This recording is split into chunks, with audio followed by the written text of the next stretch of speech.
Anti-Shadow? Labras? That was what Miss President said. Miss President is now completely different. Where she had arms and legs before is now metal.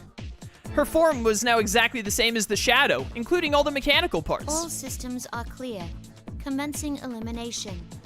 By the way, it is gonna be such a nightmare for me rendering out these videos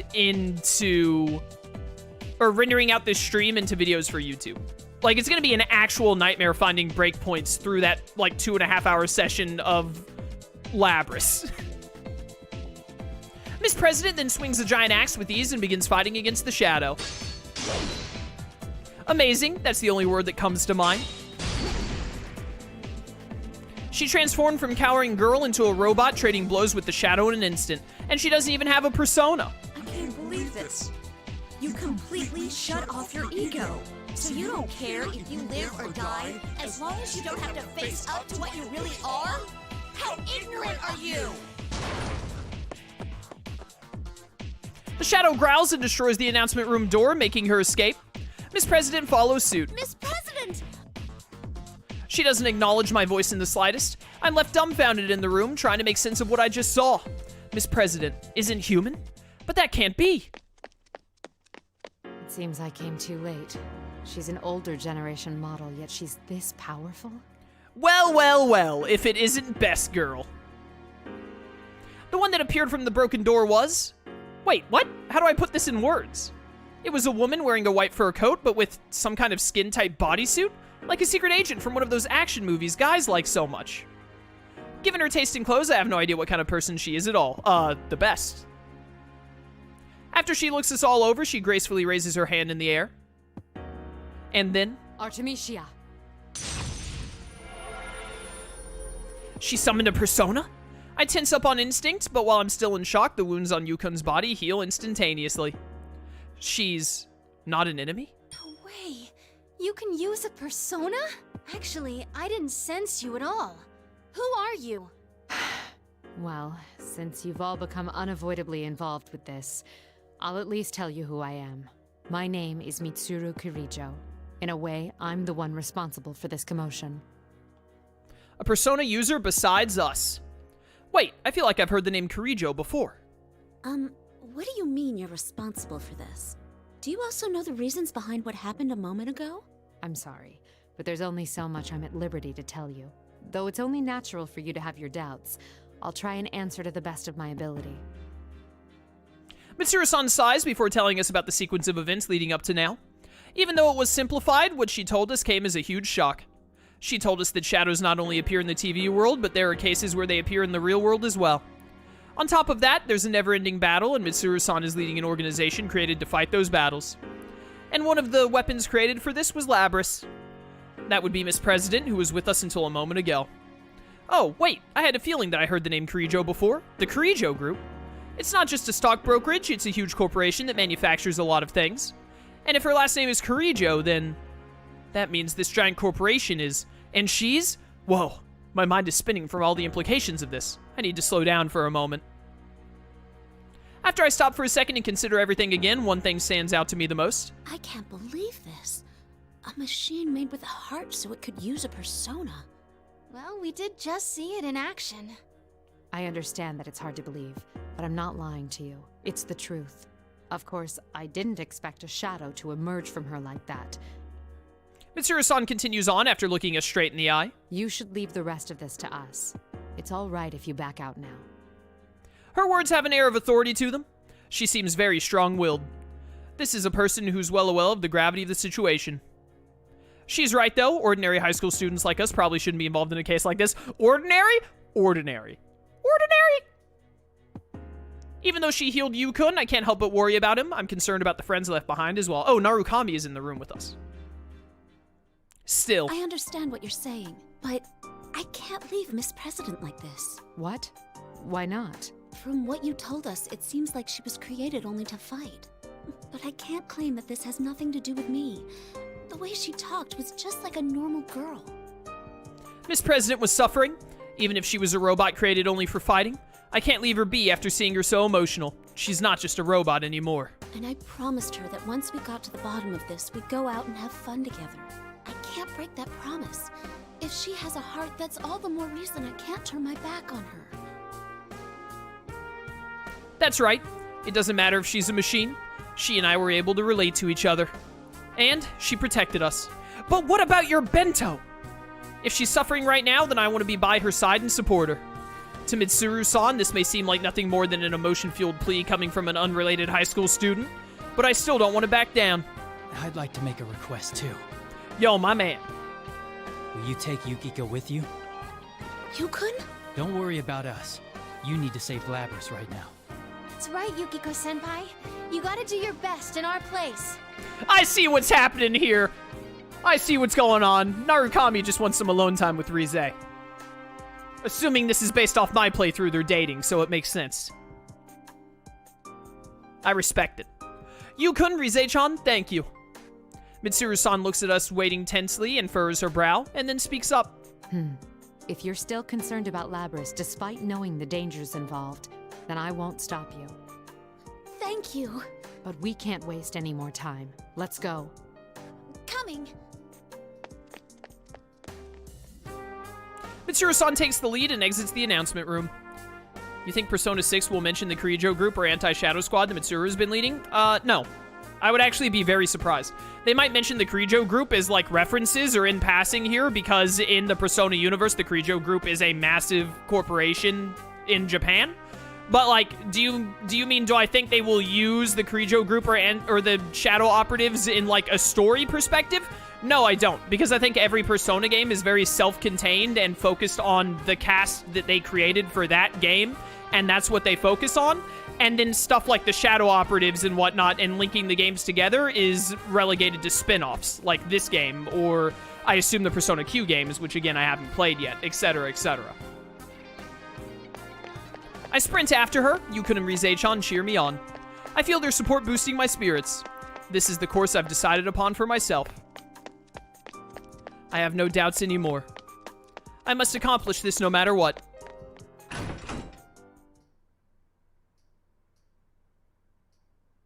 We're back at my favorite place in the game.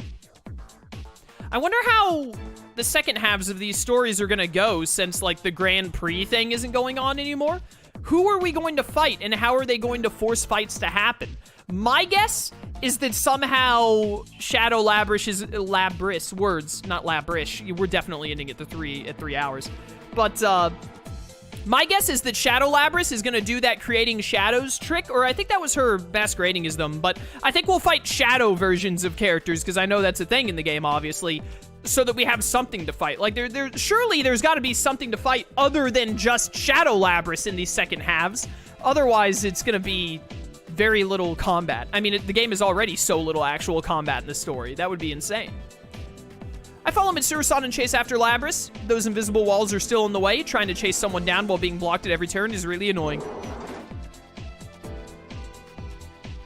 Or maybe they're still gonna have us be like, hey, you have to beat someone to move on. We're eventually led to one of the empty classrooms, and Mitsuru-san's face turns gloomy. Another one of those invisible walls. She reaches towards the other exit to test it out and knocks on thin air. Does that mean? I reach out to the door we just passed through. Another invisible wall. Or are we going to be forced to fight Mitsuru? We can see outside, but we can't leave. Oh no, does this mean... Ugh, the tournament rules are still in effect, it seems. She plans to make us fight each other. I should have seen this coming. Oh, so they are just going to keep running the Grand Prix thing. All right. Mitsuru-san draws the thin sword at her waist as if resigned to the task before us. Don't tell me, do I have to fight against Mitsuru-san now? Even with her sword pointed at me, I can't bring myself to take a defensive stance. Seeing me like that, Mitsuru-san furrows her brow. She's turned completely cold, unlike a moment ago. If she's trying to buy time, that means the situation can still get worse. We don't have much time. Let's settle this. Mitsuru-san! Is that as far as you're willing to go? Wasn't there something you wanted to protect? You tell her, best girl. What I want to protect. That's right. I made the decision to come with her because I wanted to save Miss President. No, Labris. But to fight against someone I just met for no reason. Mitsuru-san must have sensed my lack of determination because her expression becomes even more stern. Let me clear up any misunderstanding you may harbor. All responsibilities regarding Labrys devolve to me. I respect her feelings, but I can't allow people's lives to be put at risk. If all else fails, destroying her is also an option. Destroying her? If your desire to protect her is real, you can prove it by beating me. But if you won't fight, then keep trembling where you are, and I'll settle this very quickly indeed. She's not saying this is a threat. One look at her face tells me she's serious. If it comes down to it, this person really has the resolve to destroy Labrys. Then, I need to make up my mind too. I must resolve to fight to protect her. I'll fight. Whatever I think, if only one of us can move on, it should be whoever's stronger. Well, that's Mitsuru, but unfortunately, I'm the one controlling Yukiko, so it's gonna be Yukiko in this instance. Now that's what I was hoping to hear. Of course, whether or not you can best me is another matter. I sense a strong power from Mitsuru-san's persona, but I don't want to lose. I'm fighting for Labrys. Yeah, I'm gonna throw the fight. Scene 15. I think Kanji's joke ending ended at like scene 22 or something, so we probably... The second halves of the episodes can't be as long as the first halves, because when we started to get to the second halves, we were already at 68%, which is a lot. So it can't be that much more. Forgive me, best girl. But I must. Oh, that's right, your L1 is a healing move, I remember now. Ah! You actually landed that. I didn't think that move actually did anything, to be honest. Nope. Okay, yep, a little bit of yep. I've been kicked. Hey, stop. What was I supposed to do there? She instantly comboed me. There we go. Goodbye. Excuse me, you're alive? That's illegal? Get grabbed. No, get grabbed, I said? Thank you.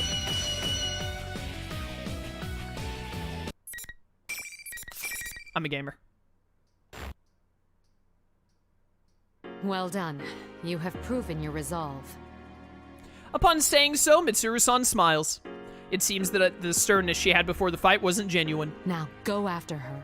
I'm confident that you can salvage her heart. Out here salvaging robot hearts like it's Horizon Forbidden West.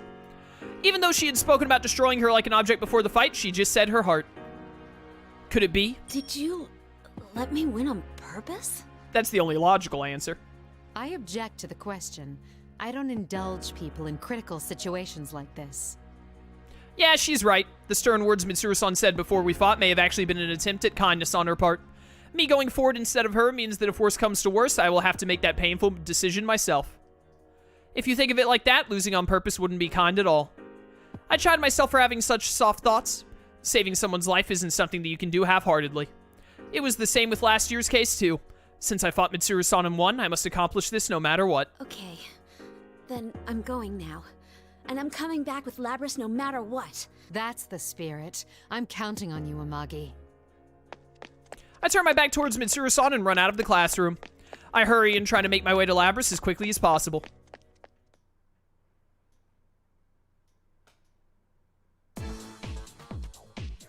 I proceed down the hallways, once again led by invisible walls. As I make my way, I notice that I'm being led back to the announcement room where I had rushed out of not long before.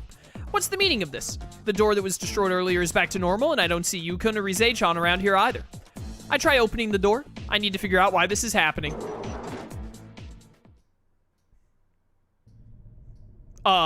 This is new.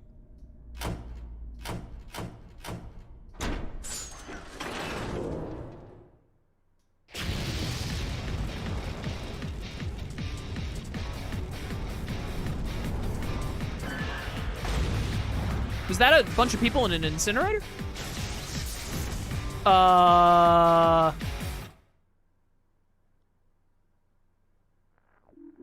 What's going on? Are these supposed to be symbolic of Labrys' sisters? I feel like I'm going to go insane. When I opened the door, the scene beyond the window has completely changed. There are tons of grotesque things that are shaped like people. This seems entirely different from the announcement room I was in earlier. Labrys and her shadow are fighting within the sinister red world and trying to destroy each other. Labrys, please wake up! There is no light in Labrys' eyes. She's expressionless, like she really is a machine. She looks entirely different from when she had called herself student council president. Is this Labrys' true form? No, that's not it. You don't have to fight like that. Don't act like you're a machine. Labrys, who notices my voice, takes distance from her shadow and turns to me. Her expression is still robotic. Analyzing voice print. Identity confirmed as Yukiko Amagi. Yukiko Amagi. We made a promise to each other. You just have to be yourself. Yukiko-san? Labrys' eyes look different now. They're not the eyes of a machine anymore. They're the eyes of the girl I've come to know in this short time. But once she drops her mechanical nature, her precise mechanical movements lose their rhythm. The shadow who had been watching us distorts her lips into a smirk and seizes upon this opening. Oh, really? After she lied to you and used you all this time? That's not... First, you deceived her by acting human. And now that things are going your way, you've decided to be a machine instead? Why don't you just give it up? Just tell everyone how you really feel. You want the everyday boys and girls to experience what you had to go through, right? That's why we're in a school having a fighting tournament? Well, we're having a fighting tournament because it's a fighting spin-off, to be fair. You want to see close friends fight for their lives against each other. Because if they do that, then they might understand. You want to make them understand. No! That wasn't my wish at all! The shadow glares at me with as much hate as she can muster. Labrys looks towards me as well, and her face scrunches up into a ball of sadness. I want my pain to be understood. You need to watch Naruto. The shadow made us friends fight against each other in this TV world because Labrys wished for it to happen. Does that mean Labrys was forced to fight against those who were close to her too? Oh, you have no idea. Just because she's a weapon? I don't think I can ever truly say that I understand how she feels. But It's all right. I don't know what happened to you in the past, but whatever it was, it doesn't define you. I understand that much at least. Understand? What could you possibly understand? All you've got is some cheap, self-righteous pity. That's not true. it's not cheap, but it was very expensive actually. It cost me my entire month of allowance. I know, I've seen Labrys' kind expressions. She's no different from an ordinary girl. Please stop! I've had enough! No different is a bit of a stretch. My words still don't reach her. The shadow ridicules Labrys, who is still trembling in place. Oh, yeah? Then let me take over from here. I'll destroy everyone who pretends to understand, just like you did before. Stop! Upon hearing Labrys' voice, the shadow's face contorts into glee. And that's when I finally figured it out. No, that's not right. I didn't figure it out. I remembered. I should have realized it much sooner.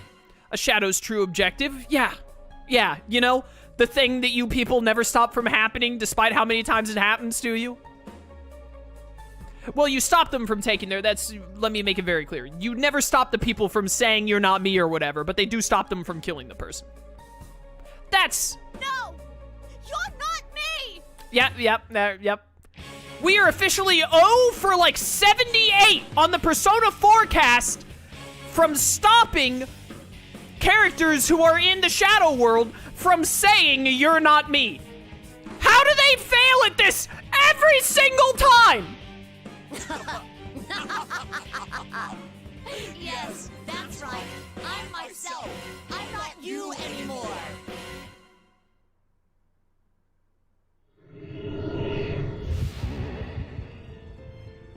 Yes, the power!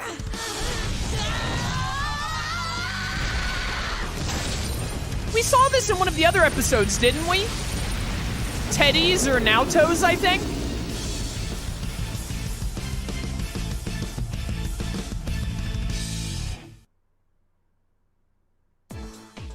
A shadow goes berserk and gains power after it's denied by its owner. I knew that, yet I didn't stop it from happening. Again! I stepped between Labrys and the Shadow, who was changed into an ominous form. I couldn't stop her Shadow from going berserk, but it's still not too late. Oh, this happened in Teddy's story. Thank you. They're not all the brightest people, just saying. This goes beyond being bright. You have to be an absolute moron to be a Persona 4 cast member and go through what they've gone through and not stop these people from saying you're not me. I understand it's for the story and character development and all, but still, it's ridiculous. What? You're still gonna stand in my way? Fine! I'll crush you along with the real one! The same thing happened to me too. I am only here right now because Yukon and the others saved me when I rejected my own weakness.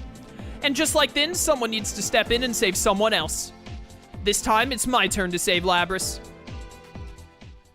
Oh, is this a bookmark? Perfect! We're definitely gonna wrap up here for today because it's literally, we're like a little over 10 minutes past 3 hours. Literally a perfect stopping point for me. Scene 17.